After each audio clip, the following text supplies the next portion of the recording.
Well, good evening and welcome to the Tiffin Franciscans Ask a Sister program. We're so happy you could join us tonight, and we have 5 panelists with us tonight, Sisters of St. Francis. So I'm going to ask each of you as I introduce you to give a wave. So Sister Margaret Slowick, there she is. She just got back from Mexico last night. Sister Gemma Fembert, there she is, Gemma. And Sister Paulette Schrader, Sister Tony Rohde in Toledo, and Sister Barbara Jean Miller. So thank you for joining us this evening. So let's get started. We're going to ask Sister Maggie Slowick to get us started. And Sister Maggie, did your family support your decision to become a sister? Well, more than anything, my family always wanted me to be happy. So when they saw that wanting to become a sister made me happy, then they were all for it. Now, my dad, in the end, was especially happy. But at the beginning, he was so afraid I was going to enter some really off-the-wall way, I don't know, communist order or something of nuns. And when he saw that I was going to enter the Franciscans, then he relaxed, and he was just really, really happy and grateful for that. Well, for you, Sister Maggie, what's the best part about being a sister? You know, that's a tough question because there's so much I love about it. But I think one of the things that has occurred to me is, you know, being a sister allows me to follow my dreams and the dreams of my community. What I mean by that is, I think at the core of being a sister is listening to God every morning in prayer, spending time in prayer, and really trying to find God's will for us. And another way to say that is God's dreams for us. So, for example, as a child, I kind of dreamed about being a missionary, but then I grew up and, you know, put that aside, thinking that would never happen. But then many years after I had become a sister, that dream started coming back. And because I'm part of a community, you know, I needed to talk to other people in the community to see if this was part of the dream for our community, if it really fit into God's dream for our community. And after talking to a bunch of people, including our leadership sisters, and we discerned together, and it turned out that it really was something God was asking of me as part of our community. And so, you know, being a sister has helped me, I guess, make my dreams come true. Huh. Okay, well, that's great. What's been the biggest impact that being a sister has had on your life? Well, boy, that's another tough question. I guess one of the biggest impacts is it's given me a global outlook, because when I say I'm a sister, I really have to mean it. And I do mean it. I'm a sister to everybody. It's like, you know, St. Francis said, brother, sun, and sister moon. He thought of the animals as his brothers and sisters, and all people, no exceptions. And so being a sister really makes me a sister to everybody. That's the way I look at life. And if I hadn't become a sister, I don't think I'd have like that global outlook of everyone being my sister and brother. Sounds pretty Franciscan. Thank you. Well, have you ever felt limited as a sister, that you couldn't do something that you really wanted to do, or this was a question somebody put in, or that may be interpreted as something inappropriate for a sister to do? You know, I don't feel limited, but I am aware that my actions reflect on all Catholic sisters. For instance, if I went out and got arrested for a DUI, you know, if I weren't a sister, it would be a big deal, but not such a big deal. But if I were a sister and got arrested for DUI, people would say, oh my God, what's the church coming to? What are the sisters doing these days, you know? And so I'm really aware of the impression that I'm making on other people. So I don't really consider it limiting, but what I would say is being a sister calls me to be my best self. Okay, well, thank you very much, Sister Maggie. You're welcome. Now we're going to turn to Sister Gemma. Sister Gemma, you want to unmute your microphone? What's Thank you. okay, Gemma, what's the biggest misconception that people might have about being a sister? Well, you know, I think I'm going to talk about two different misconceptions. And I think the first one was like, even for me, I think that when I came into a religious life, I thought I was going to be holier than my brothers and sisters. And now I know for sure that's not true. We're all called to a universal call to holiness.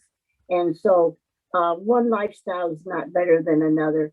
And we're all just people, and we have to deal with our own flaws and our sinfulness, as well as our gifts and our talents. And the second area, I think, would be the people think, wow, can you live poverty, chastity, and obedience? And again, when I look at that, I think my brothers and sisters live that just as well as I do in one sense. Poverty, I try to live simply, and I do it in community. But my brothers and sisters have to live the sense of sharing together, making ends meet, getting the kids meals, doing all that kind of thing, which I think is very much poverty. And then chastity, yes, I think it's wonderful that I call myself espoused to Christ. And I just love the idea that I belong completely to God. And I've given my life completely to him and through community and to others. And again, when I look at my sisters and brothers, I think they have dedicated their life to each other. They've said they'd be chaste with everybody else, and their own husband or wife is their companion. So I think that's another challenge for all of us. And obedience, I try to discern God's will in my life, in every aspect of my life, trying to do that according to God's will. And again, I think everybody is called to that. We probably are more sensitive to it and live it more intensely, but we're all called. That's right. Well, here's a curious question, Sister Gemma. Why do some sisters wear habits and others don't? You know, that's a good question. When we began our religious life, we had a habit. And so some communities have continued to desire to live and have a uniform dress. And that's fine. In our community, when Vatican II happened, it was suggested to us that we really try to beat the signs of the time. And for us, we thought that meant that we should possibly look a lot more like an ordinary person rather than having a special garb, especially the way our habits were. They were such a big dress. And so now we try to just live simply and also try to choose that. And our clothes don't make us who we are. I remember one time I was on a bus and I was sitting inside of this lady, and I didn't tell her anything about me. And all of a sudden she said, "Are you a sister?" And I said, "Yes, I am." And I really found that to be wonderful, to be a compliment, because I think that my very actions and presence spoke to her. Okay, well, here's another interesting question that somebody posed. They say, why do some sisters wear makeup and jewelry and others don't? That's a good question. I think that some sisters decide that they want to bring out their feminine aspect, to be the role of a woman in the church. I remember, I think probably 45, 50 years ago, because I've been a nun for a long time, I wore earrings and I dyed my hair. But after a while, I thought, no, I don't want to be bothered. It's too much fussing around to do that kind of thing. And so, but I think it's a choice. And as sisters, we respect each other's choices in those matters. Okay, well, thank you very much, Sister Gemma. Now we're going to turn to Sister Paulette Schrader. Sister Paulette, what's the difference between a sister and a nun? I don't think it's a big deal to most people, and it's not a real big deal to me, except canonically. But the church rule is if you make solemn vows, you're a nun. And that means I don't own any property. I don't inherit anything. I stay mostly enclosed. I don't do apostolic work. A sister makes canonically, she takes what's called simple vows. And that just means I can own and I can't administer. Usually we sisters hand it over in some fashion to the community anyway. And I usually do apostolic work. So those are the big differences, I think. But I don't care if they call me a nun or a sister. I don't think it matters to people. They don't know what canonical stuff. Okay. Well, what are the vows that sisters take, and what do they mean to you? Well, Gemma, I agree with everything you said about what the vows mean to you, but I could say a little bit different, I believe. Poverty, in all of these vows, I want to be free. I want to have not only the ability to love, but to be free within. I'm not held down. I'm not tied into something. I'm not attached to something. All right, so poverty is my first vow that I'm going to share. And that means that I try not to use that word mine, because nothing is really mine. I work for the common good. I work for the money that comes into me, is put in common. It doesn't belong to me. It's all the community money. And if we make budgets, and we get a certain amount for rent and food and leisure.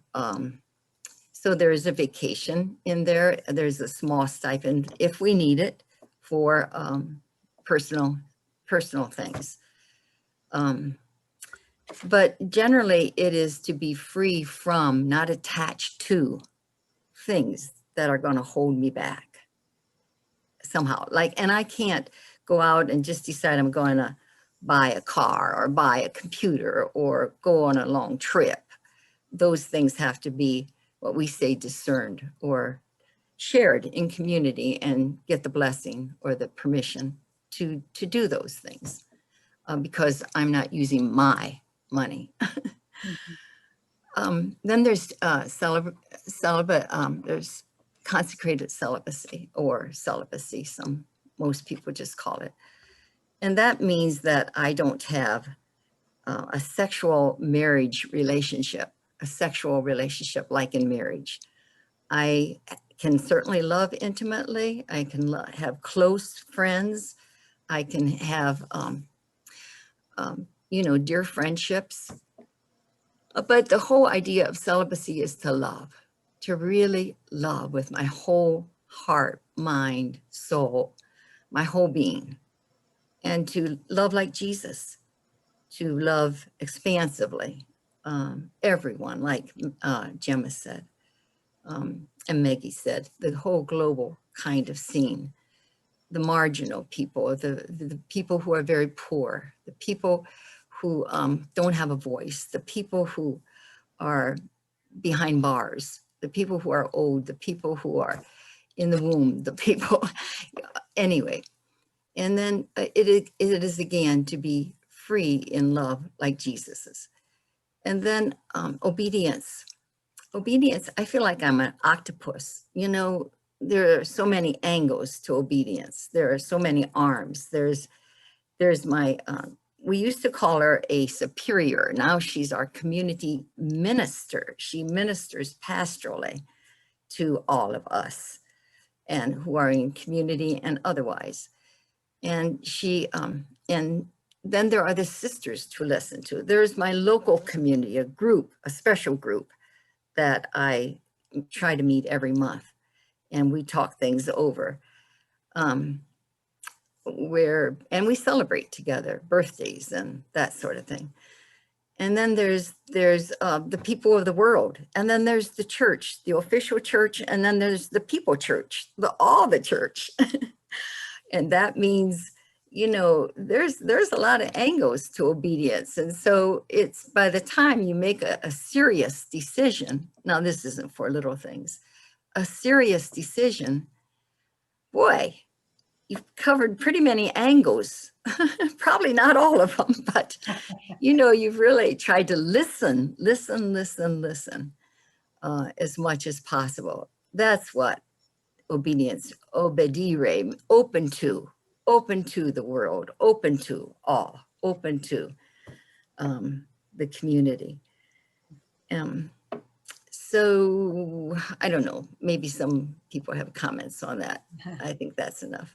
Okay, well, Paulette, a lot of people think that sisters live under a lot of rules. What would be one rule that you wish could change that would allow others to consider becoming a sister? Well, there's a big rule that we have, and that's permanent vows. And I think that was scary to me even 58 years ago. It's probably scary to all married people too, when they say yes to the spouse. But I did it. I leaped forward. I leapt forward, whatever. Trinity, what is it? Anyway, so I did. And, I remember Kierkegaard, the great philosopher, saying, and theologian saying, a leap this way or that way. It's all a leap. It's all a risk. And so I felt like I really was taking a risk with trust that God would be at my side. Mm-hmm. And so that rule I wish were changed for allowing people to come in on a non-permanent basis, a temporary vocation, it would be called. And they would do the work of the sisters and live with the sisters probably, but not make a permanent commitment unless they wanted to.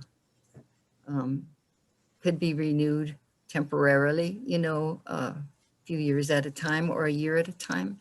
But I wish that were changed. Okay, well, that's an interesting perspective, Sister Paula. Thank you very much. You're welcome. Thank you all. And we're going to turn now to Sister Antonia Rody. Goes by Sister Tony. Sister Tony, what makes one religious community different from another religious community? I'll name 3 ways that come to me. Communities of sisters were founded in different places for specific needs like teaching or taking care of the sick or the elderly, doing missionary work, praying as contemplatives. We Tiffin Franciscans were started because the pastor at St. Joe's Parish in Tiffin noticed that there were lots of elderly and orphan children as a result of the Civil War. And so when her daughter,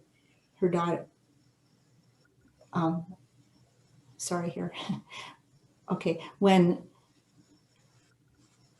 a widow and her daughters agreed to help him, here we are. We were born of that. Through the years, we've adapted to many other needs as well.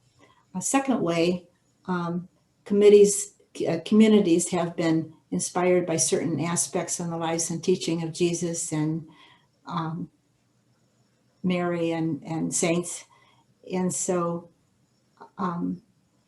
as a result, there are Sisters of the Sacred Heart, the Humility of Mary, Visitation, Sisters of St. Francis, St. Clare, St. Ursula, St. Agnes, St. Dominic, and many others. A third way that comes to me right now is that many communities have associate members, and as dedicated laity, these associates join the sisters in prayer and good works.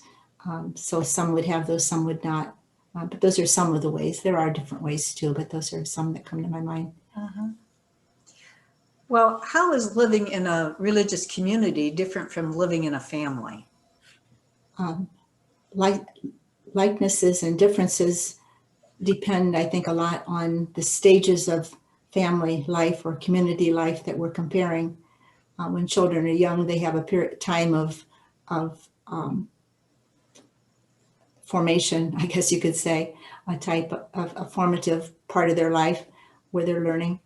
And we also have a time of formation, time of learning. Of course, both of these would be adapted to the maturity of the persons involved. So that would be one way that comes to mind. Also, both families and communities benefit from time together, mutual care, sharing responsibilities, loyalty. I think the differences between the community and the families is reduced as members grow older. It seems like that's part of it. Yeah. Okay. Well, you know, Sister Tony, we're all aware that in marriage, there has come a time for some couples that they just can't make it in life together to go on. Have you ever considered leaving religious life? Not seriously. I attended the convent high school and had some homesickness, but the pain passed kind of fast. I remember Mom saying, "Now, if you want to, leave and come home, that's okay. Your bedroom is still there." But I may have considered it for a little bit. But and as things went on, I think there was enough time that we were given as far as before we come to the next step that there would have been chances to opt out at any of those places, but it never was something that seemed like I needed to do that. Okay. Well, what has been the biggest impact that being a sister has had on your life, Sister Tony? When I first started the path to becoming a sister, I did it because I wanted to give a lot of importance to the life after, I guess I could say. I was aware that life is short and I wanted to use the time and let it lead me to God. But I came to know that I'm not the only one on the path, on the journey, and that we help each other. I experience community and the opportunities that community provides. Where I'm strong, I can help others. Where I'm weak, people can help me. I learned that Francis and Claire have some pretty good advice and example about the mission of Jesus and working for peace, finding our right place in creation, living in this world as sisters and brothers, contemplation, having God for our refuge and our strength. All of those are things that we can and do learn from Francis and Claire. While I'm not serving the elderly at St. Francis Home or teaching children in Cuernavaca, some sisters are, okay, or associates are. While I'm not directly planning to teach peace or care of the environment, some sisters are. While some sisters are not teaching English to immigrants and adults needing literacy, I am. So we're bonded by the same prayer life, charism, goals, just acting it out in different ways. I've learned that this life and the relationships we form in this life are part of God's kingdom and are important too. And I learned that truth with the help of those who walk the Franciscan path with me. Well, thanks, Sister Tony. Really appreciate the breadth of your sharing and the depth. We're going to move on to Sister Barbara Jean Miller now. Sister Barbara, do you have to be Catholic to be a sister? Well, that has a yes and a no answer. The no is that there are different sisters, Lutheran, There's the Orthodox, Eastern Orthodox. There's also the Anglican. And I thought many of you who's listening, may know about the PBS about midwives, and that's Anglican sisters. Mm-hmm. So you don't have to be Catholic to be a sister. And then I also knew of John Michael Talbot, who is a musician who started a monastery in Arkansas. And they call them the Brothers and Sisters of Charity. And so, again, it's more ecumenical than it is. Now, if you're looking at Dominicans, Franciscans, Sisters of Charity, any Ursulines, Notre Dames, any of those communities, the answer is yes. You have to be Catholic, at least for 3 years. Well, how does one become a Catholic sister, Barb? Well, the first thing that's most important is to visit. But right now with the coronavirus, there isn't visitation. But you can surf the internet to find out about different communities, because everyone has a website, and you can learn something about each of the communities in that way. And the most important about even thinking about becoming a sister is that it's a relationship where if you know a sister, or if you know someone, sometimes even talking to, I know some young people have talked to priests. Those are ways that you can begin to explore about becoming a sister. But there are many steps in that becoming a sister. And once you get to know the community, once you've made contact, either, like I said, through a sister that you know from that community, or you visit on the website. There also are like come and sees. Like we have a come and see that's going to be a virtual one where you don't even have to come in person right now, which is going to be April 22nd or 23rd and 24th. Those are ways to begin a relationship. And once you feel that you'd like to explore a little bit more, then there is the possibility of candidacy. And that's our community has, where it's 6 months to 2 years where you would live with the sisters. You're still independent, but you would live with the sisters to learn about who are we, to pray with us, to minister, to go out.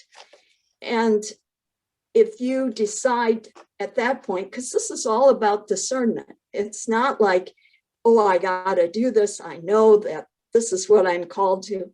No, you discern as you go along. And if you discern in candidacy that you want to go further, then there is where you would write to join the novitiate. And the novitiate is a 2-year program in which one of the years, I often called it my retreat year, because it was learning about, it was scripture, it was learning about more the Franciscan way. It was just a beautiful time of study and prayer and reflection. And it was such a gifted time. And then the second year is more of where you continue a ministry and you go out. Sometimes people wanted to explore and go to a different, like a missionary, and that was granted for that 2 years. After that 2 years, again, this is discern. You're not doing it on your own either. You discern, as well as the community discerns, with you. You're not on your own. No one can tell you you have a vocation, but they can see certain signs and affirm that in you. So that's part of the whole process of becoming a sister, is that you're always free to continue or to say, this is not what I want. And if you go through the novitiate and then you say, I know I'm being called, and that's when you take vows. And again, you continue to minister. However, you also have close contact with formation director, in which you continue to study the vows, have other topics of interest where you want to expand. And you are taking vows for 3 years and up to 6. Sometimes you can be granted more if it is, but usually it's 3 to 6 years.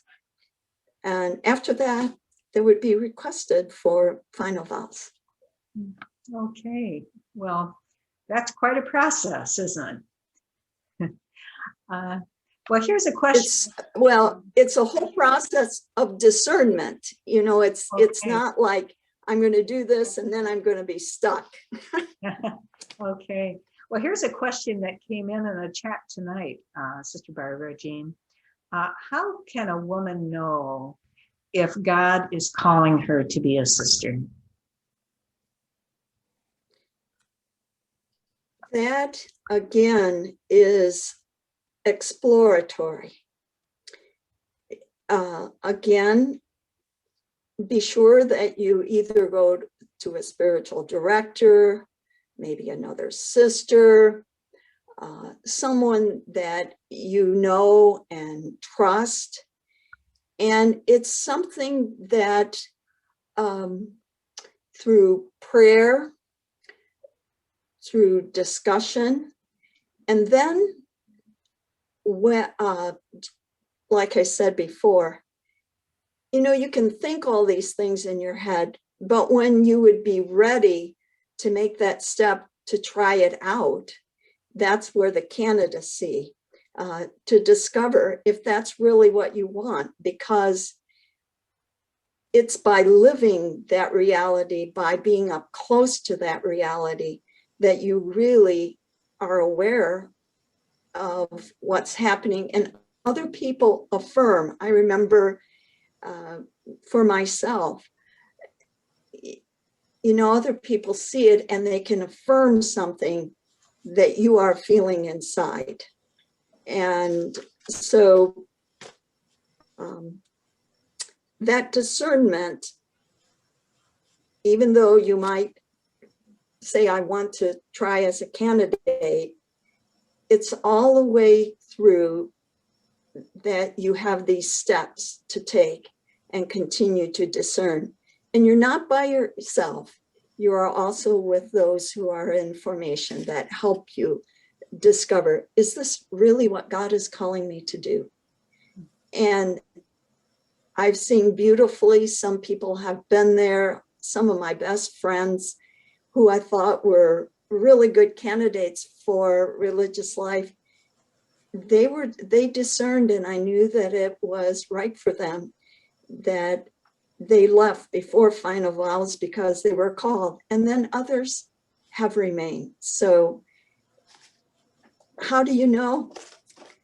I think you keep living the question until you know. Mm-hmm. You know, it kind of reminds me of couples when they're dating and then through engagement to really come to know, is this person really the person I want to marry and be with all my life? Kind of just having that get to know you period of time, and really to know if this is how God is calling me. Yes. Well, if someone has more questions, where can they go? Well, again, there are, as I said before, there are our sisters or on the website, you could also see where there is the director of or a vocation minister.